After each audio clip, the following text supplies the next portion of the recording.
people will say, pro-Sara ako, which is true. Pero kasi, at this point, it's not about being pro-Sara. It is about changing an ineffective leadership. And by the virtue of constitutional succession, because yun ang nakalagay, si VP Sara talaga yung nakalaan. Ngayon, is that political?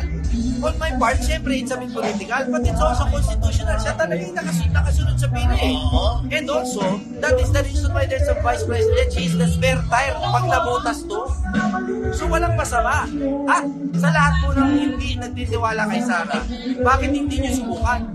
Kasi at least ito, 3 years na lang natitira, 2.5 na nga lang. Yes! Pag hindi nyo nagustuhan, pag inalaban nyo yan sa eleksyon, matatalo siya. Kung hindi matuwa ang taong bayan sa servisyo niya. Correct. Pero pag natuwa, pasensya kayo, you'll have 6 more years of her. Pero at least masubukan nyo na.